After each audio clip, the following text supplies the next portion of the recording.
At the company board meeting, my husband's father, the CEO, stared straight at me and said, "You're dismissed. Terrible performance." That night, my husband pushed a list of shelters across the table and murmured, "You're on your own now." I left without a word. Days later, he and his father flooded my phone, 78 missed calls after learning who I actually was. Okay, let's dive into this. What if the man you married, the family you joined, conspired to throw you out like trash? I thought my life was over the day my father-in-law fired me, and my husband handed me a list of homeless shelters. But what they didn't know, I was already building their downfall. Seriously, that day felt like a scene ripped straight from a nightmare. The absolute worst part wasn't even getting fired by my father-in-law, Henry Caldwell. It was the public humiliation, escorted out of the building like I'd committed some heinous crime, under the watchful eyes of people I'd worked with for years. I thought that was rock bottom. Then I walked into my apartment. There was Jack, my husband, sitting at our kitchen island, a glass of scotch in his hand, a piece of paper on the counter. He didn't even look at me as he slid it across. It was a printed list of women's shelters in the city. Every single one highlighted in yellow. One circled in blue, with a note in his distinctive angular script, closest to the metro line. "Now that you're unemployed," he said, his voice flat, emotionless. And in that moment, with a brutal, sickening clarity, I understood. I'd been set up. They'd both planned this, father and son, working together to discard me like a failed quarterly report. But what they didn't realize was that I'd been planning something too. I know, I'm getting ahead of myself. To truly understand how I ended up standing there, holding a list of homeless shelters while my entire marriage disintegrated in real time, you need to know how meticulously I'd built the life that was now crumbling around me. It all started 3 years earlier at a cybersecurity conference in Boston. I was an independent consultant, and my future felt entirely my own. Jack Caldwell, however, was different. While most people in those audiences were scrolling on their phones, waiting for the free lunch, Jack was in the back row during my presentation on predictive threat architecture, actually taking notes. He was engaged, leaning forward, pen moving across his pad, as I explained how my framework could identify vulnerabilities before attackers even knew they existed. During the Q&A, he raised his hand and asked a question that proved he'd been listening, really listening, about scaling the architecture across distributed systems without creating latency issues. A genuinely technical question, not something a marketing executive would care about. After, he patiently waited for other consultants to finish pitching me, then approached with a smile that felt so genuine. We talked for 2 hours in the hotel lobby. He represented Caldwell Technologies, his family's firm, but he spoke about it with a measured distance, like someone who understood the business, without being consumed by it. He asked intelligent questions, shared insights, and truly listened to my theories about where cybersecurity was heading. When he asked for my contact information, it felt professional. When he called 3 days later to invite me to dinner, it felt like possibility. Our courtship was slow, deliberate. He introduced me to his world gradually. Dinners, then a weekend trip to Cape Cod where we walked beaches and talked about everything except work. Then his social circle. He never rushed, always checked in to make sure I was comfortable. At the time, that patience felt like respect. Looking back now, I can see it was an assessment. Each stage, a test to see if I'd fit into the space he'd already designated for me. 6 months after we met, Jack took me back to that same Boston hotel. Different conversation. He proposed over coffee, not champagne, in jeans, not a suit, with a beautiful but understated ring. Everything felt authentic, like he understood I valued substance over spectacle, partnership over performance. I said yes before he even finished asking, certain I'd found someone who saw me as an equal. My mother's reaction, though, arrived like a weather warning I chose to ignore. When I called to tell her the news, there was a long, heavy pause. Then she said very carefully, "That's wonderful, honey. Just remember that families like the Caldwells operate differently than people like us. You'll always be an outsider to them." I dismissed it as generational cynicism, the worldview of someone who'd struggled financially her whole life. Jack had assured me his father valued expertise, that Henry Caldwell built his company by recognizing talent regardless of background. I believed him because the alternative meant acknowledging I was walking into something far more complicated than love. The wedding 8 months later felt like it reflected my preferences. Elegant, understated, intimate. Only much later did I realize how many of those choices had been gently steered by Jack's suggestions, his family's expectations dressed up as my own taste. I kept my maiden name professionally, a decision Jack publicly supported, while his mother, Patricia, made small, pointed comments about tradition and family unity. I saw Jack's support as proof of his progressive values.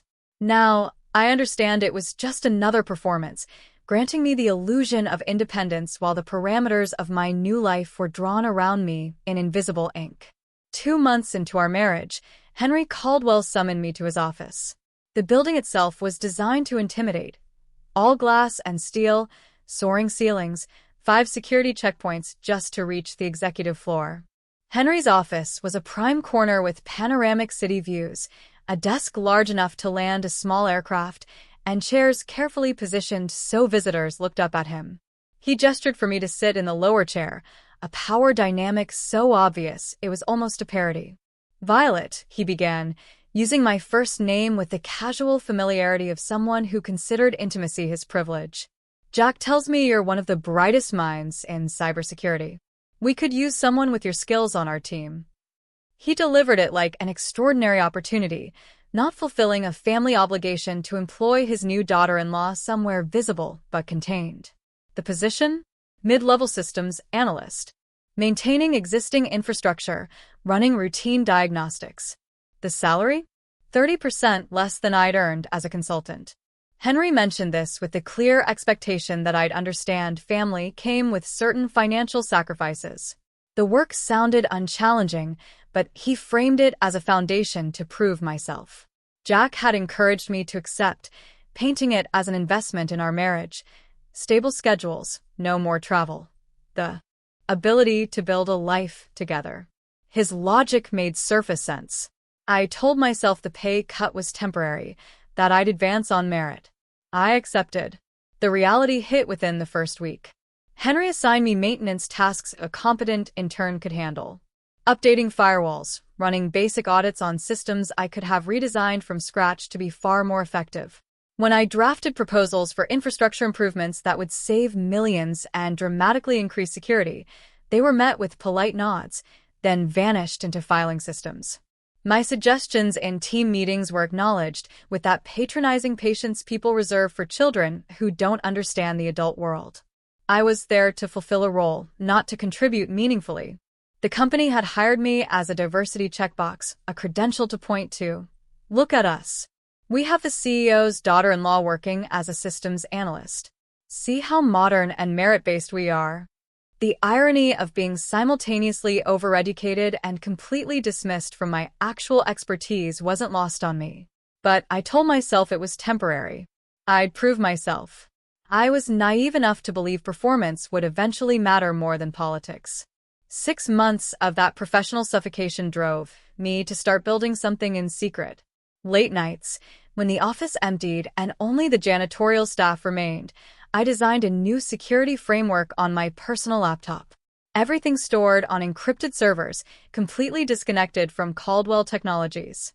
I called it the Sentinel Protocol, an architecture built on predictive threat analysis, using pattern recognition algorithms I'd been refining for years. Every component was meticulously documented and patented under my maiden name through a limited liability company I registered in Delaware, Monroe Security Solutions. A shell company that existed only on paper and in the digital infrastructure I was constructing line by line. Jack never asked why I stayed late. Henry never questioned what I might be working on beyond my assigned tasks. They both operated under the comfortable assumption that I was simply trying to prove myself, putting in extra hours to earn acceptance. What they fundamentally failed to understand was that I'd stopped seeking their acceptance entirely. I was building an escape route, creating something that belonged exclusively to me, in a world where everything else felt like it was slipping from my control. The irony is I wasn't stealing intellectual property. I was creating insurance against a future I couldn't yet articulate, but somehow sensed approaching. Around our first anniversary, the marriage itself began its quiet disintegration. Jack started checking his phone obsessively during dinners, stepping into the bedroom to take calls from his father that couldn't wait. When I asked about his day, his answers became vague, distracted. Our conversations contracted to pure logistics, groceries, bills, weekend plans. I tried everything to revive us. I planned elaborate date nights he'd cancel last minute for work obligations. Weekend getaways that never materialized because Henry needed him. I initiated conversations about our future and watched his eyes glaze over like he was mentally composing a grocery list. Family dinners at the Caldwell estate became regular torture sessions disguised as tradition. Patricia, Jack's mother, had perfected the art of the subtle insult delivered with a smile. Comments about my wardrobe, questions about my career ambitions phrased to suggest ambition was unseemly for a Caldwell wife. Pointed inquiries about when I'd provide grandchildren, as if my primary value was biological. Jack sat through these dinners in practiced silence, methodically cutting his food, never once defending me. His silence felt like complicity. Late at night, lying next to a man who felt increasingly like a stranger, I'd stare at the ceiling, trying to identify the exact moment everything shifted. But there was no single moment. It was erosion, gradual, relentless. The slow, patient work of water wearing down stone until the foundation developed cracks too deep to repair. The life I'd built with Jack, I was beginning to understand, had been constructed on borrowed ground. I just didn't realize how soon the lease would expire, or how brutal the eviction would be. The elevator ride to the executive floor that Tuesday morning felt different, though I couldn't articulate why. I'd received an email. Performance evaluation. Quarterly review. Your presence required.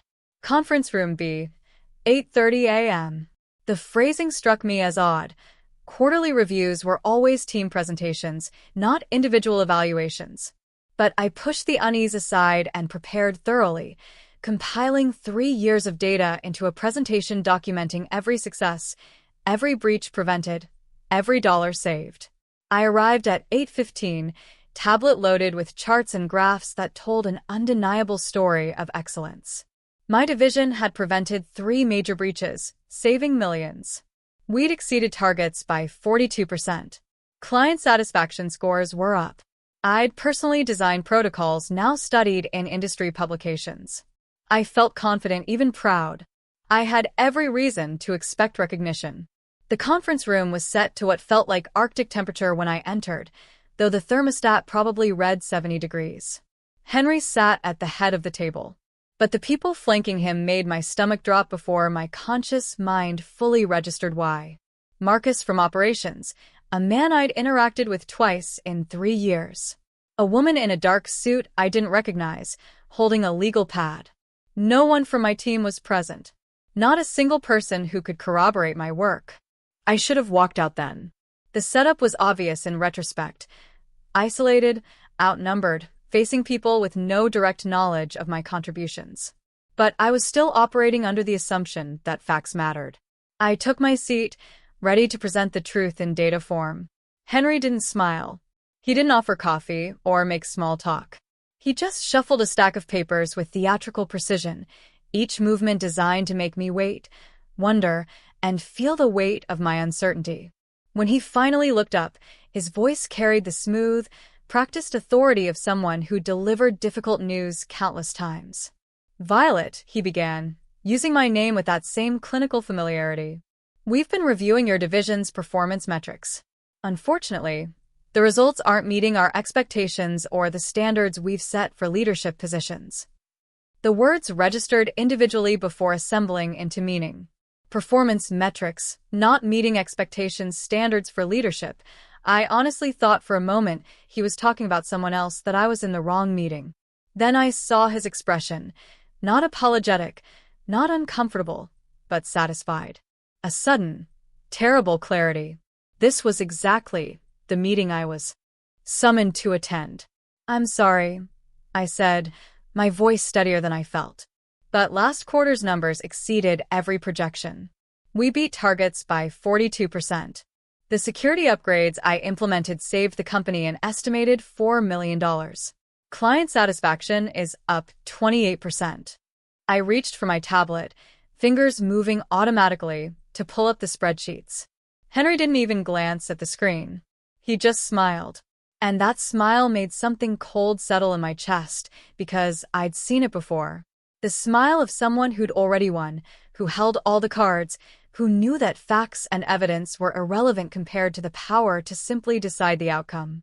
This isn't personal, Violet. It's business. He delivered the line with the casual confidence of someone who'd used it many times, a phrase designed to absolve him of responsibility. The absurdity was almost impressive. How could firing someone based on fabricated performance issues be anything other than personal? But I saw the truth in his eyes, the calculation, the predetermined outcome, the certainty that he controlled the situation completely. He slid an envelope across the table. Miss Violet Monroe. It read in formal business font. Not Violet Caldwell, the name family members sometimes used. Monroe. The use of my maiden name felt intentional. A subtle assertion that I'd never truly belonged. Your termination is effective immediately, Henry continued, as if reading from a script. Security will escort you. Your access credentials deactivated. HR will contact you. The lawyer meticulously documented every word. Marcus still wouldn't meet my eyes. I sat there holding that envelope, my termination letter, understanding. This had never been about my performance. This was about power and control. Henry's need to eliminate anyone who threatened his narrative of singular genius. I'd become too competent, too visible, too successful in ways that reflected well on me rather than on him. My division was being recognized. Clients were requesting my team. Other companies were making inquiries. I thought those were signs of success. What I'd failed to understand was that to someone like Henry, my success was a threat, my visibility a challenge. I stood slowly, picking up the letter with hands that somehow didn't shake despite the adrenaline flooding my system. That would come later. In that moment, I was functioning on autopilot, a deeper part of my brain taking over with the mechanical precision of pure survival instinct. I remember the way out, I said quietly, looking directly at Henry, holding his gaze until he was the one who looked away first. It's the same path I used when I built half the systems currently keeping this company operational. The systems that prevented those 3 breaches. The infrastructure that's generating the revenue that pays for this conference room and your imported coffee and whatever satisfaction you're getting from this moment. His expression flickered. Just for a second, something that might have been uncertainty. But it passed quickly, replaced by the smug satisfaction of a man who'd executed his plan perfectly. I collected my personal items under the watch of a security guard named Mitchell, whom I'd personally trained 6 months earlier. He wouldn't look at me either, standing 3 feet away, bearing witness to my humiliation with the uncomfortable posture of someone who knew this was wrong but had no power to change it. I packed my chipped coffee mug, the framed photo of my mother from college graduation, a small succulent plant. These objects, once personal, were now evidence of my temporary status, easily packed into a cardboard box. My security badge felt heavier than it should have when I dropped it in the return tray. Angela, the receptionist I chatted with every morning, couldn't meet my eyes. Neither could the junior developers I'd mentored or Peterson from IT. They all knew what I knew, what everyone in that building understood but would never say. Poor results was corporate code for, we're removing you before you become too powerful. The drive home felt surreal, disconnected. Traffic moved at its normal pace. People going about their ordinary routines, completely unaware that my professional identity had just been systematically dismantled. My mind cycled through disbelief, anger, humiliation, confusion. Why now? The numbers were undeniable. Unless that was precisely the problem. Maybe I'd become too successful, too visible, too much of a threat to Henry's carefully maintained narrative that he was the singular genius behind Caldwell Technologies. I thought about calling my mother, but I could already hear her voice. Families like the Caldwells don't really accept outsiders, no matter how qualified you are or who you marry. I thought about calling Sarah, my best friend. But what would I even say? That I'd been fired for being too good at my job? It sounded insane. As I pulled into the parking garage of our downtown loft apartment, a new fear crystallized beneath the shock and anger. I would have to tell Jack that his father had fired me, that the carefully constructed life we'd built had just shifted fundamentally.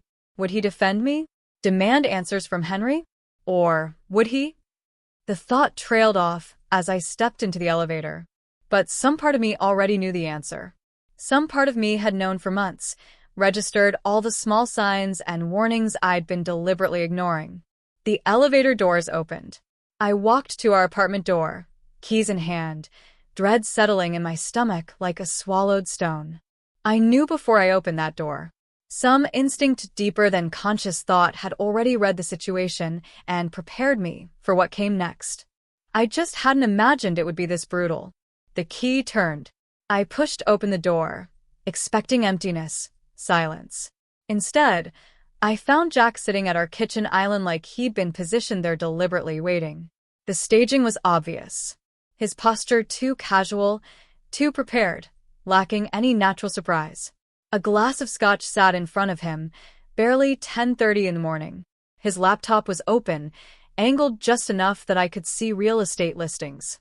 Not properties for us, but single-occupancy apartments, filtered for one-bedroom spaces designed for a man living alone. He was wearing the dark blue Henley I bought him for his birthday, the one he said made him feel comfortable and confident. He looked utterly calm while my world was still burning. "You're home early," he said, his tone carrying no surprise, no concern, just flat acknowledgement. The same voice he might use if I'd returned from a grocery run. No question about why I was home. Nothing to suggest he didn't already know exactly what had happened. I set the cardboard box containing my office items on the counter between us. That pathetic small container, representing 3 years of my professional life reduced to a coffee mug, a photo frame, and a plant. The box made a hollow sound.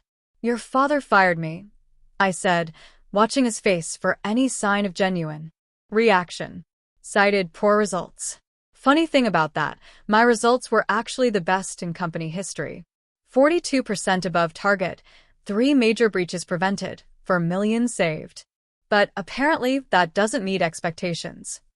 Jack took a slow, deliberate sip of his scotch. I watched something shift in his expression. Not guilt. That would have required him to feel he'd done something wrong. Not shock. That would have meant this was news to him. Just a kind of resigned finality, the look of someone who'd been waiting for this specific conversation. He reached into a leather portfolio, expensive, embossed with his initials, a Christmas gift from his parents, and slid a folded piece of paper across the marble toward me. The gesture was careful, deliberate, practiced. This wasn't spontaneous. He'd prepared this. I picked up the paper, my hands shaking slightly now. What I found inside made my breath catch in a way the firing hadn't. A printed list of women's shelters. 6 of them, with addresses and phone numbers. Each one highlighted in yellow. One circled in blue pen with his handwritten annotation, closest to the metro line. He'd taken the time to research transit access. Evaluated which shelter would be most convenient for a woman without a car, without resources, without anywhere else to go. The cruelty of it was almost artful in its precision. Not just abandonment, but abandonment with a transit map. "Now that you're unemployed," Jack said, his voice carrying the same dispassionate, professional tone he used for conference calls. "This arrangement doesn't work for me anymore. I need someone who can contribute. Someone who's ascending, not falling." The words landed like individual physical blows. This man I'd shared a bed with for 2 years, built what I believed was a life partnership with, defended to my own mother. He was talking about our marriage like it was a business partnership that had failed to generate expected returns. I was being evaluated on the same metrics as a quarterly earnings report and found insufficient. "You knew," I said. It wasn't a question. The answer was written in every detail of this moment. His slight nod confirmed it. "Dad told me last week that he was planning to restructure your division. I figured we should both prepare for new chapters." Seemed like the practical thing to do. Restructure. The euphemism was almost beautiful in its cowardice. I looked down at the shelter list again, then around at the apartment we'd furnished together. The abstract paintings I'd chosen. The bookshelf where my technical manuals shared space with his business biographies. The kitchen where we'd hosted dinner parties, cooked meals, pretended we were building something real. "You think I need this list?" I asked quietly, holding up the paper. He shrugged, casual and dismissive. "I'm just being practical. You don't have family money to fall back on. You'll need resources, somewhere to stay while you figure things out." I thought it would be helpful to have options researched ahead of time. The assumption underlying his words was staggering, that I was helpless without him and his family's resources. That I had nothing of my own. That firing me and discarding me would leave me desperate and broken. He'd actually convinced himself that providing this list was a kindness. I stood there, holding that shelter list, and suddenly the full architecture of their betrayal assembled itself in my mind with devastating clarity. This wasn't impulse. This was coordination, careful planning, a strategy executed between father and son with the same precision they'd applied to any business deal. Henry had told Jack a week ago. 7 full days. Jack had spent an entire week knowing his father intended to fire me, knowing he himself intended to end our marriage. And he'd said nothing. He'd continued the performance of normal life, sitting across from me at breakfast, kissing me goodbye, asking about my day. All while holding this secret like ammunition. How many nights had he lain in bed next to me, planning this exit? How many conversations had father and son had about the problem of Violet? I thought back to our first anniversary, to the gradual cooling of Jack's affection. His increasing absences, vague explanations. It hadn't been normal marriage growing pains. It had been preparation. Strategic emotional divestment. He'd been withdrawing his investment, protecting himself from the fallout he knew was coming. And I'd blamed myself. For months, I'd internalized the distance as my failure. I'd auditioned desperately for a role that had already been recast, performing for judges who'd already cast their verdict. The shame of that realization burned hotter than the anger, seared deeper than the betrayal itself. I'd been so carefully managed, so thoroughly manipulated. And I'd participated in my own deception by wanting so badly to believe this marriage was real. "I'll be gone by morning," I said, my voice pulled from some reserve of dignity I had known I still possessed. Jack actually looked relieved, his shoulders dropping slightly. He'd probably anticipated arguments, tears, desperate negotiations. My calm acceptance clearly registered as the best possible outcome. A clean break. No drama. No messy emotional scenes that might make him feel uncomfortable. He didn't see what was happening inside me. Not just rage, though that would come later. Not grief, though that was there, buried under layers of more immediate reactions. What crystallized in my chest as I stood there, holding that insulting shelter list, was something colder and more precise. Clarity. Sharp-edged and absolute, cutting through every illusion and self-deception about who these people were and what I'd actually meant to them. I packed methodically that evening. Jack stayed in the living room, probably scrolling through those real estate listings. I didn't take everything. I took only what mattered, what was actually mine. My laptop, which contained 3 years of work and documentation. My backup drives. And the external hard drive hidden in the back of my closet, which contained every patent filing, every line of proprietary code, every piece of documentation related to Monroe Security Solutions. I left behind the jewelry Jack had given me, the designer clothes his mother had encouraged me to buy. All the trappings of the life I'd been auditioning for, trying to fit myself into like clothing sized for someone else's body. What Jack didn't know, what Henry didn't know, was that I wasn't Violet Monroe, struggling, unemployed tech worker facing homelessness. I was Violet Monroe, founder and primary patent holder of the security architecture that powered every significant system at Caldwell Technologies. They thought they'd fired an employee, discarded an inconvenient wife, eliminated a problem. What they'd actually done was terminate their license agreement with the architect who'd built the foundation their entire company stood on. And that license, with its carefully constructed renewal clauses, was about to expire. I left the apartment before dawn the next morning, carrying 2 suitcases and the cardboard box from my office, leaving behind a marriage and a life that had never truly belonged to me.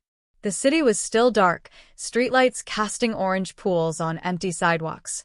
I loaded everything into my car and drove downtown to the Riverside Hotel, a mid-range establishment where the front desk staff asked no questions when I paid cash for a week's stay and requested a room on the upper floors with decent wireless reception. Room 847 became my operations center. The space was generic, with bland art and the faint smell of industrial cleaning products. I spread my laptop and backup drives across the desk, positioning everything with the methodical precision of someone preparing for surgery. I pulled up the licensing agreement I drafted 2 years earlier, when Caldwell Technologies had first acquired what they believed was my security framework. I began reviewing every clause with the focused intensity of someone whose entire future depended on the accuracy of legal language written in a very different emotional state. The Sentinel Protocol, powering every significant security system at Caldwell Technologies, wasn't theirs. It had never been theirs, despite Henry and his lawyers' assumptions about ownership. They'd licensed it from Monroe Security Solutions, the shell company I'd registered in Delaware specifically to protect my intellectual property.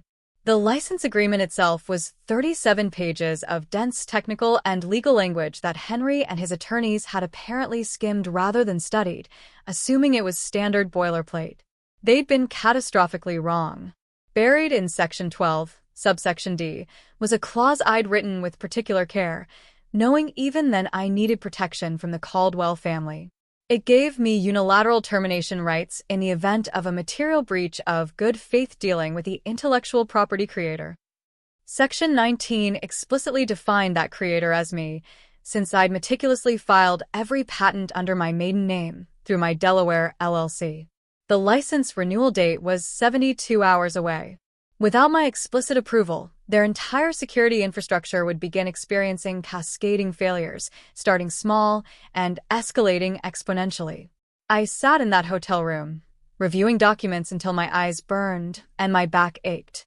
Then I began drafting the formal notice that would trigger everything that came next. At 2:15 in the morning, unable to sleep despite exhaustion, I finalized the language. The notice was brief, professionally phrased, almost polite. Pursuant to Section 12D of License Agreement MT 2847, Monroe Security Solutions hereby provides notice of material breach regarding treatment of intellectual property creator. Automatic license renewal is suspended pending contract renegotiation and resolution of outstanding grievances.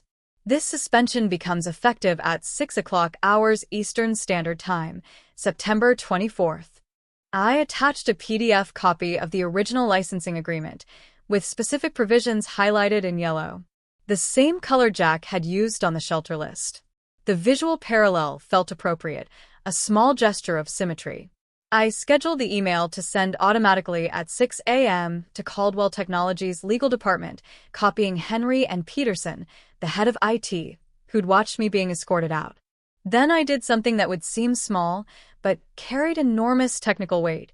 I accessed the back-end administration panel of the Sentinel Protocol using credentials Henry had never thought to revoke. With a series of keystrokes, I suspended the automatic license renewal scheduled for 72 hours. The systems wouldn't crash immediately. Instead, they would begin experiencing what would appear to be random authentication failures. Client access portals lagging, internal communications flagging false security threats, certificates timing out. It would feel like a building where the foundation was slowly crumbling, unnoticed at first, but becoming impossible to ignore. I closed my laptop, set an alarm for 6:30, and tried to sleep. The first call came at 6:04 a.m., exactly 4 minutes after the systems would have started failing. Henry's office line, marked urgent. I watched it ring through to voicemail, sipping coffee I'd made in the room.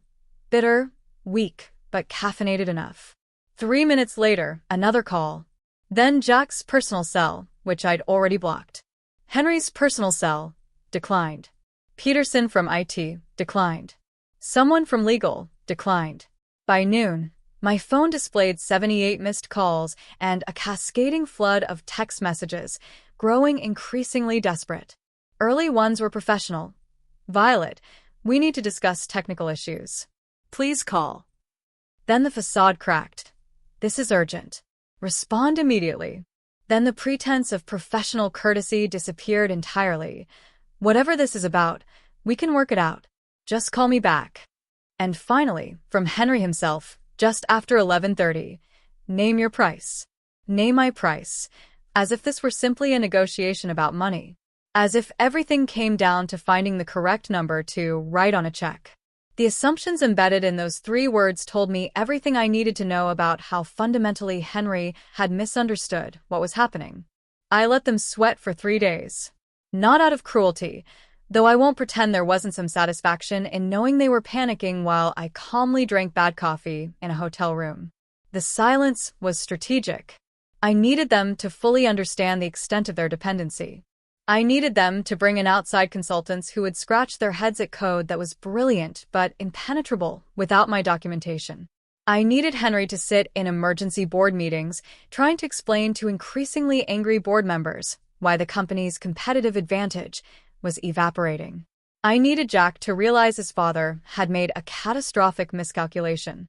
And I needed time to feel the other calls starting to come in, the good ones, from companies who'd heard through industry back channels that something interesting was happening at Caldwell Technologies and that the architect behind their systems might suddenly be available. On the second night, with takeout food growing cold, I finally called my mother. She answered on the first ring, relief flooding her voice. "Violet, baby, where are you? Jack's been calling me, saying you left, that he's worried." "I need you to listen, Mom," I interrupted, my voice steadier than I felt. Something in my tone made her go immediately quiet. I told her everything. The firing, the shelter list, the coordinated betrayal, the license agreement they'd never properly read, the systems failing. When I finished, there was a long silence. Then she said something I hadn't expected, something that broke through the careful control I'd been maintaining for 2 days. "I have $48,000 in savings. It's yours if you need it." My mother, who'd raised me alone after my father died when I was 8, worked double shifts as a nurse for 15 years to keep us housed and fed, put me through college without debt. She was offering her entire financial security. "Mom, I don't need—" I started, but she cut me off with the firmness that had gotten us both through my hardest years. "I know you don't need it. You never did. You've been taking care of yourself since you were 16. But I need you to know you have it. You're not alone, baby. You never were." I broke then. Not from sadness, but from something fiercer and more complicated, gratitude and rage and determination, all mixing together. Tears came that I hadn't allowed myself since Jack slid that shelter list across the counter. "I'm going to make them understand what they did," I told her, my voice thick. "I know you are," she said with absolute certainty. "And I'll be here when you do." That conversation changed something fundamental in how I understood what I was doing. This wasn't just about me anymore. It was about my mother, who'd never had the luxury of demanding fair treatment. For every woman who'd been told she was nothing without the man who married her. For everyone who'd ever been discarded like a quarterly report. The calls from Caldwell Technologies continued. By the end of day 3, the count exceeded 100. But I didn't answer any. I was done responding to their schedule. On the 4th morning, I woke at 5:30 a.m. without an alarm. The anxiety and second-guessing of the previous 72 hours had crystallized overnight into absolute clarity. I made coffee, opened my laptop, and began drafting the email that would fundamentally alter the power dynamic between myself and the Caldwell family. The message needed to be perfect, not emotional, not accusatory, just factual in a way that left no room for misinterpretation. I addressed it to Henry's private email address. No greeting, no preamble. Just a single sentence. "Please find attached documentation regarding the ownership and licensing structure of the security systems currently powering Caldwell Technologies operations." The first attachment was the complete licensing agreement for the Sentinel protocol, all 37 pages, with specific provisions highlighted in yellow. Section 12D, outlining material breach conditions and termination rights. Section 19, defining intellectual property creator as the individual or entity holding primary patents on the licensed technology. Section 23, detailing my unilateral authority to terminate or suspend the license under specified circumstances, which included, and I'd been very careful about this language, treatment of the creator that could reasonably be interpreted as acting in bad faith or failing to acknowledge their contributions appropriately. The second attachment contained every patent filing I'd submitted over the past 3 years for components of the Sentinel Protocol, each one registered to Monroe Security Solutions between 2 and 3 years prior, months before Caldwell Technologies had supposedly acquired the system. Each filing listed me as the sole inventor, my maiden name appearing on every official document. Henry had apparently never investigated any of this. Why would he? I was just his son's wife, hired as a diversity checkbox, presumably too grateful for the opportunity to cause complications. The arrogance embedded in that assumption was almost impressive. At the bottom of the email, below the 2 attachments, I added a single line that felt appropriate. You fired the architect. The building is noticing. I hit send at exactly 6 a.m., the same time their systems had begun experiencing cascading failures 4 days earlier. The symmetry felt important. My phone rang at 7:14. Henry's private cell number. I let it ring 4 times before answering. A small, petty gesture that nonetheless satisfied something in me that needed him to wait. Violet. His voice carried none of the smooth authority I'd heard in that conference room. He sounded diminished, like a man who'd just discovered the foundation of his house was built on land he'd known. We need to meet face to face. There are things we should discuss that are too complicated for phone conversations. No, I said, keeping my voice calm and level. You need to listen. 3 years ago, you hired me as what you clearly viewed as a favor to your son. You treated me like a diversity checkbox, someone who should be grateful for the opportunity to exist in your orbit. You assigned me maintenance work that was beneath my capabilities, and you never bothered to learn what I was actually building during all those late nights you probably assumed I was spending trying to prove myself worthy of your family's acceptance. When you needed to upgrade your security systems 2 years ago, I provided the solution through a licensing agreement that your lawyers apparently didn't read with appropriate care. You thought you were acquiring technology outright. You were renting it for me. That's not, Henry started, but I cut him off. The license renewal came due 3 days ago. I declined to approve it. Every system currently keeping your company operational is now running on borrowed time. Your client portals are experiencing authentication failures. Your internal communications are flagging false security threats. Your competitive advantage is evaporating in real time. And all of it traces directly back to the woman you fired for supposedly poor results that were actually the best performance metrics in company history. Another silence. Longer this time, heavy with the sound of a man processing information that was rewriting his understanding of his own situation. When he spoke again, his voice had changed fundamentally. Smaller, uncertain, stripped of confidence. What do you want? The question revealed how completely he'd misunderstood. He still thought this was a negotiation. Justice, I said.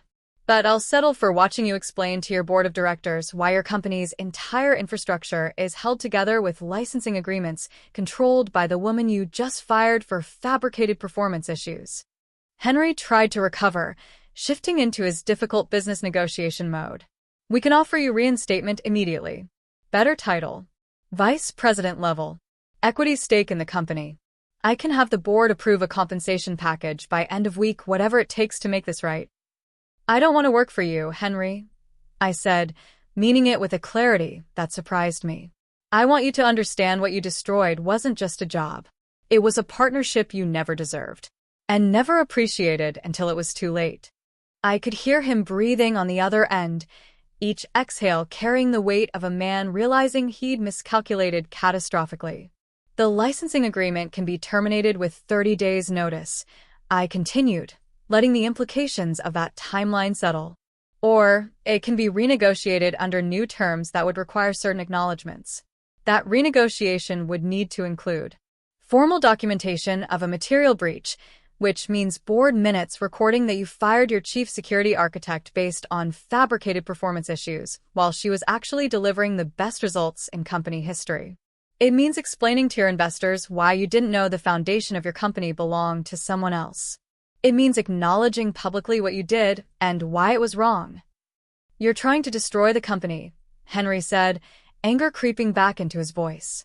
"No," I corrected firmly. "I'm teaching you the cost of underestimation. The company can survive this situation if appropriate changes are made. The real question is whether you can survive it, whether your position and reputation can withstand the truth." I ended the call before he could respond. Not out of drama, but because the conversation had served its purpose. I turned my phone to Do Not Disturb and opened my laptop.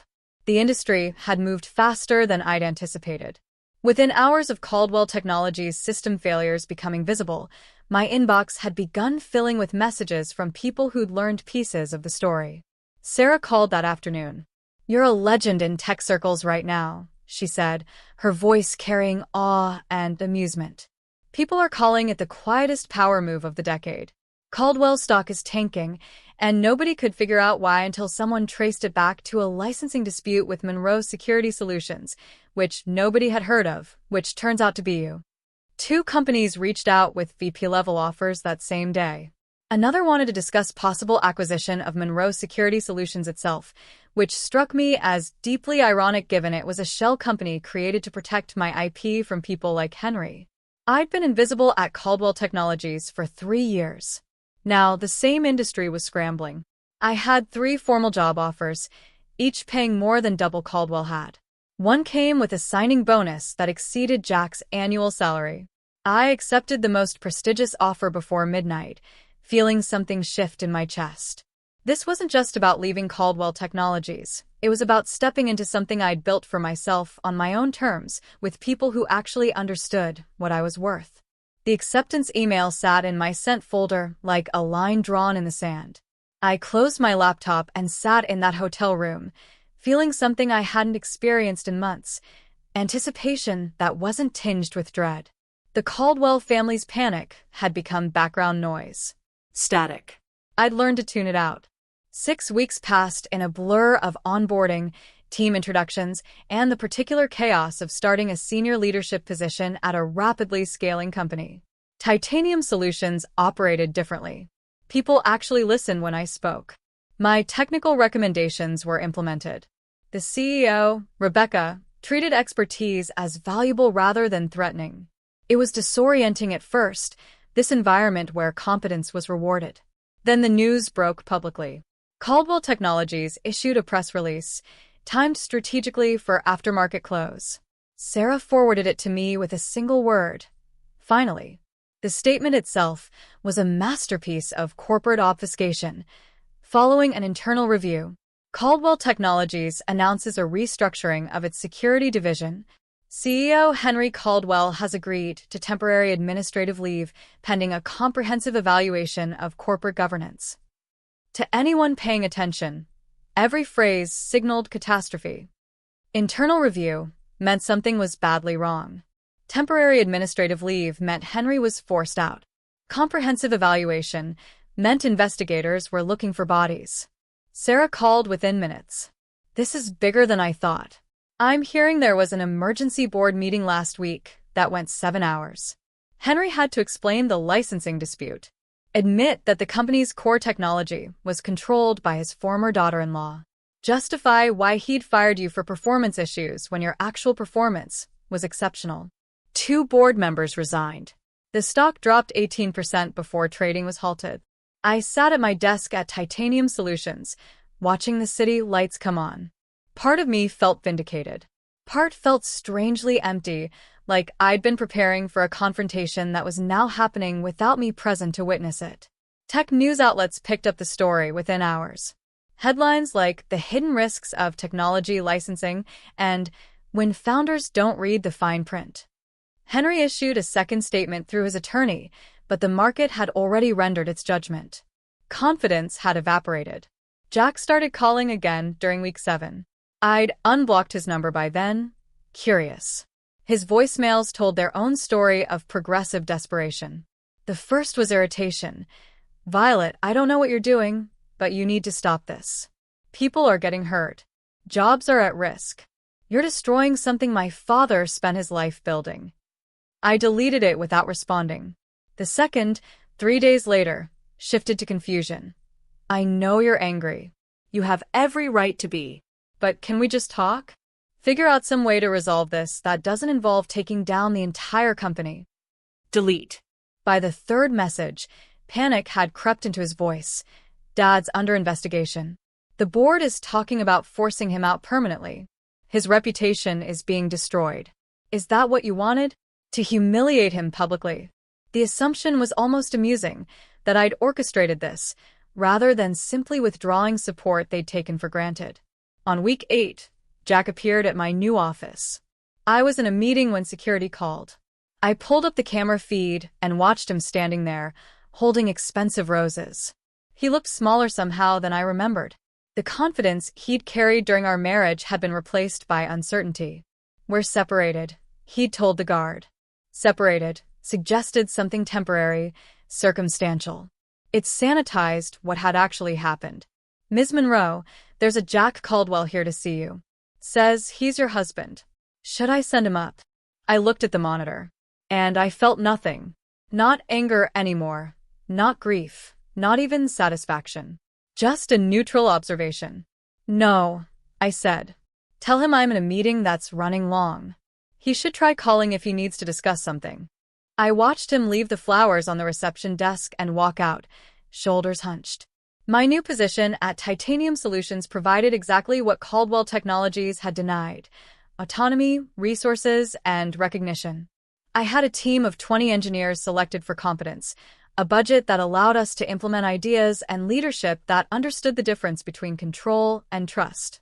More importantly, I had the freedom to build something new without constantly defending its existence. We launched Sentinel Protocol 2 at a major tech conference in November, 2 months after my termination.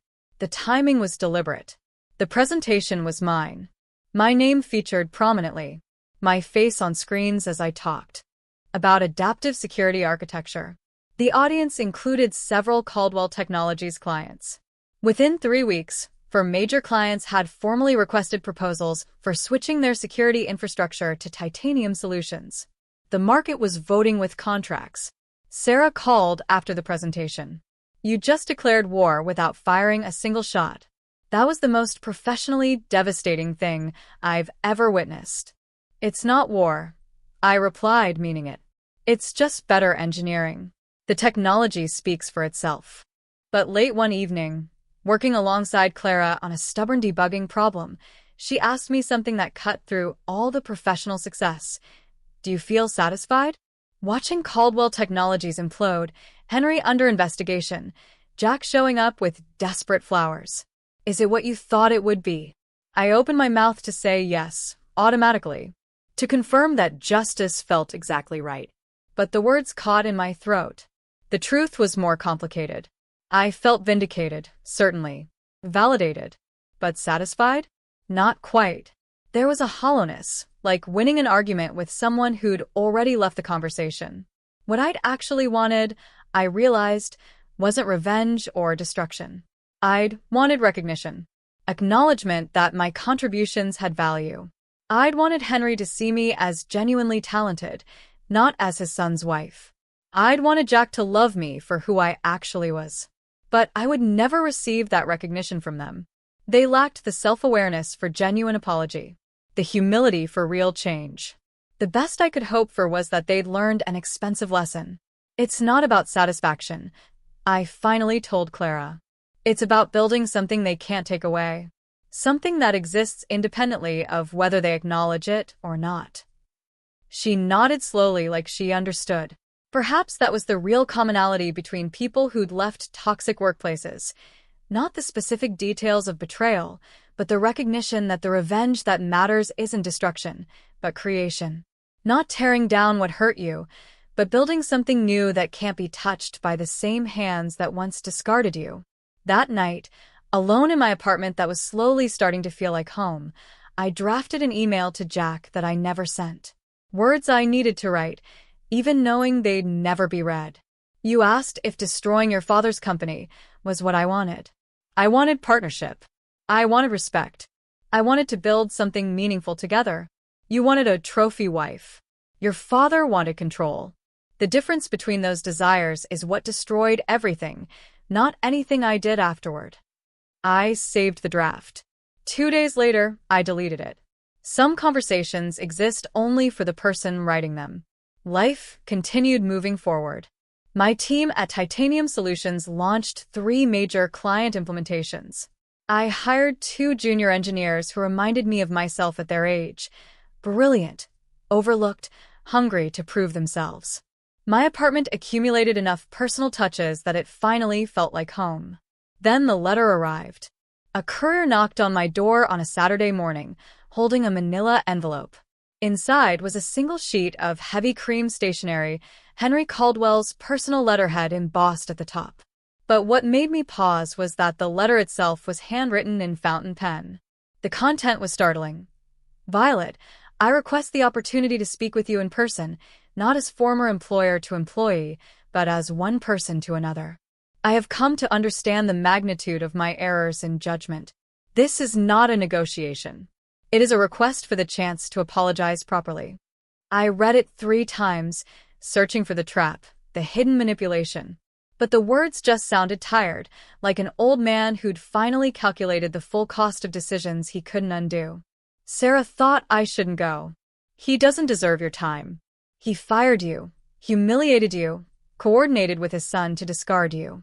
Now that there are consequences, he wants absolution? That's not how it works. My mother disagreed. Sometimes people need to say they're sorry out loud.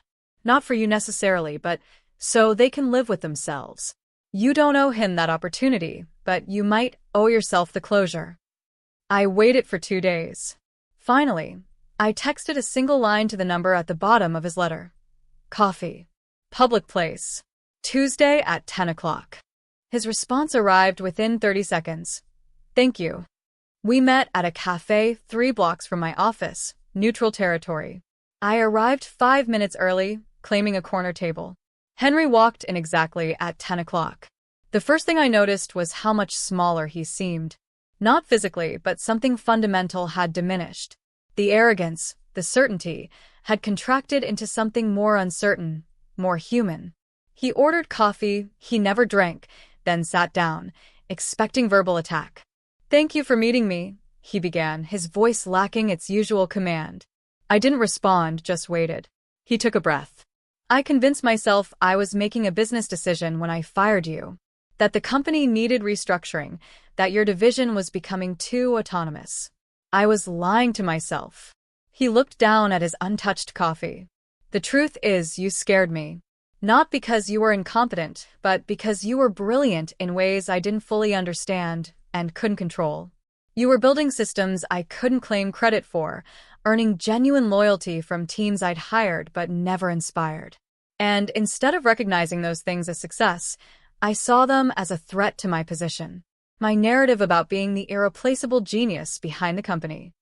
So, you destroyed what you couldn't control, I said quietly. Yes. He looked directly at me for the first time. And in doing so, I destroyed my company's future, my son's marriage, and whatever legacy I thought I was building. I turned something that could have been a genuine partnership into a power struggle that I've lost in every meaningful way. We talked for another 30 minutes. I found myself listening with less anger than I'd expected. He didn't ask for anything. He just apologized, acknowledged what he'd done and why, and accepted the damage was beyond simple repair. When we parted ways, I felt something shift. Not forgiveness, but perhaps a loosening of the anger I'd been carrying like armor. 2 weeks later, Jack tried his own approach. He showed up at my apartment building. The security guard called. I surprised myself by saying I'd come down. We sat in the small courtyard, November cold. Jack looked exhausted, older than his 32 years. I don't expect forgiveness, he started, his words rehearsed. I just need you to know that I was wrong about everything. About thinking your value was tied to your employment. About not defending you to my father. about that shelter list that I convinced myself was practical when it was just cruel. I waited for the but. But I do think we could start over. Not as we were. I No, that's impossible. But maybe as people who once cared about each other and could learn to again, without my father's influence, without the company dynamics. Just us, trying to build something real this time. There is no justice, Jack, I said quietly. There never was. When you handed me that shelter list, you showed me exactly who you are when loving someone becomes inconvenient or complicated. That's not something you start over from. That's foundational character revealing itself. One mistake, he began. It wasn't one mistake. It was 3 years of choosing your father's approval over your wife's dignity. The shelter list was just the moment when I finally saw the pattern clearly enough that I couldn't ignore it anymore. He looked down at his hands, silent. I'm sorry, he said again. I know, I replied. But sorry doesn't rebuild what you burned. It just acknowledges the ashes. After those conversations, I wrote 2 final emails. The first to Henry laid out clear boundaries, appreciation for his apology, acknowledgement that he understood, but firm establishment that a professional relationship was the extent of what existed now. The licensing agreement stood as written. He would pay fair market rates. I would provide contracted support, nothing more. The second email to Jack was shorter, more direct. The answer to his question about starting over was no.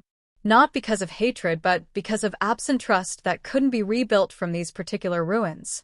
I wished him well, genuinely, but from a distance that would remain permanent.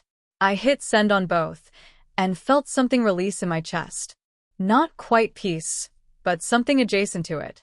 Closure, I realized, wasn't forgiveness or reconciliation. It was simply deciding that the story was finished. 6 months after leaving Caldwell Technologies, Monroe Security Solutions had transformed from a protective shell into something substantial and real. Clara and I formalized our partnership. We rented office space downtown, hired our first employees, and began the complicated work of turning theoretical principles into operational reality. The company we built looked nothing like Caldwell Technologies. We structured leadership to be collaborative. Profit sharing was built into employment contracts. We established mentorship programs specifically targeting women in tech who'd been told they were too aggressive, too ambitious, too direct, or too much for corporate environments that preferred compliance over competence. In March, we landed a major government contract providing security infrastructure for federal database systems. The irony wasn't lost on me. I'd gone from being fired for fabricated poor performance to being trusted with national security architecture. Our first-year revenue exceeded what Caldwell Technologies' entire security division had generated. Trade publications started requesting interviews, and I accepted selectively, careful to frame my narrative. When someone from a major tech magazine asked how I'd rebuilt after such public professional failure, I chose my words deliberately. When someone tries to erase your contributions, the most powerful response isn't confrontation or destruction. It's building something so undeniably yours that they can never take credit for it. Something that exists completely independent of their acknowledgement or approval. The article ran with the headline, "The Architect Who Built Her Own Empire." And suddenly, I was receiving messages from young women across the industry. They shared stories that were depressingly familiar. Being overlooked, having ideas dismissed, being fired for becoming too competent. My story wasn't unique. It was simply one example of a pattern so common it had become normalized. Clara and I discussed this pattern, and from those conversations emerged the Monroe Fellowship Program. We created structured opportunities for women who'd left toxic workplaces, providing training, development, resources, and a community. My mother flew in for the opening of our expanded office space in May. I picked her up and drove her directly to the building. She walked through the space slowly, taking in the glass walls, the collaborative areas, the kitchen where employees actually gathered. Her eyes filled with tears. "Your father would have been so proud of you." "I didn't do this alone, Mom," I said. "You taught me everything that made this possible. How to build from nothing, how to keep going when circumstances seem impossible." She shook her head firmly. No, baby. I taught you how to survive. You taught yourself how to build, how to create rather than just endure. That's different, and it's all you. That conversation healed something I hadn't known needed healing. Guilt I'd carried for years about being the reason she'd sacrificed so much. Raising you wasn't sacrifice, she said. It was the best investment I ever made, and watching you now proves I was right. In June, Sarah called with news. She was getting engaged. She wanted me as her maid of honor. The wedding was planned for late September. As I marked the date, I realized with odd symmetry that it would fall exactly 1 year after Henry had fired me. The wedding took place in a small garden venue. I stood next to my best friend as she married someone who clearly adored her and realized with startling clarity that I was genuinely happy. Not performing happiness. Not experiencing grim satisfaction. But feeling real joy for someone else's beginning. During the reception, Sarah pulled me aside. Thank you for being here. I know this must be strange, being at a wedding after everything with Jack. It's not strange at all, I told her. Honestly, it's actually perfect. I'm watching someone I love choose a partner who genuinely deserves her. That's not painful. It's hopeful. It reminds me that good relationships actually exist. She hugged me tightly. You're going to find that too, when you're ready for it. Maybe, I said. But right now I'm discovering something that might be better. I'm finding out who I am without needing someone else to define or validate me.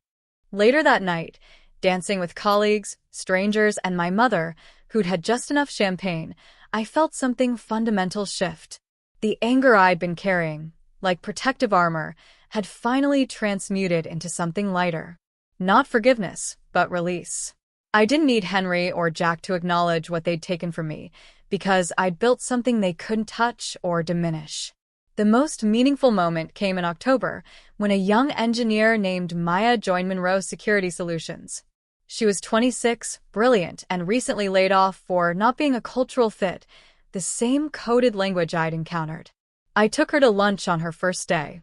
How did you actually do it? She asked. Go from being fired to building this company? Everyone talks about resilience, but what did that actually look like? I thought carefully. I stopped waiting for permission to be valuable. I stopped believing that my worth was determined by whether other people recognized it. And I stopped building things for people who treated my contributions like favors they were granting me, rather than essential work that deserved appropriate compensation and respect. She nodded. I'm really angry, she admitted. At the people who discarded me, at the systems that allowed it, at myself for not seeing the warning signs. Good, I said. Anger is useful fuel when it's directed appropriately. Just don't let it become your permanent destination. Use it to build something better, then let it go when you don't need it anymore. 6 months later, Maya led the team that landed our biggest client contract. When she presented the technical architecture at our company meeting, speaking with confidence and precision, I caught Clara's eye across the room, and we shared a smile that communicated everything without words. We built this. Not just a company, but a genuine space where people like Maya could develop their capabilities without having to perform someone else's narrow version of acceptable behavior. That evening, driving home, I passed Caldwell Technologies building. I felt nothing but mild curiosity. Henry had officially retired. Jack had relocated to the West Coast for a fresh start. The empire they'd attempted to build through control and hierarchy had contracted. I didn't feel triumphant observing this. I just felt free. Finally unburdened by the need for their acknowledgement or their downfall, because I'd learned something essential. The most effective response to being erased isn't destruction of those who wronged you. It's building something so undeniably your own that they become irrelevant footnotes in a story they never understood they were losing the right to narrate. I drove home to my apartment, modest, but genuinely mine, filled with furniture I'd chosen and books I actually read. My phone showed a text from my mother. Proud of you every single day. I sat in my car for a moment, engine off, city lights creating patterns through the windshield. And I let myself feel the full weight and lightness of what I'd built from the ashes of betrayal. Then I went inside and opened my laptop to review proposals for the next phase of company expansion.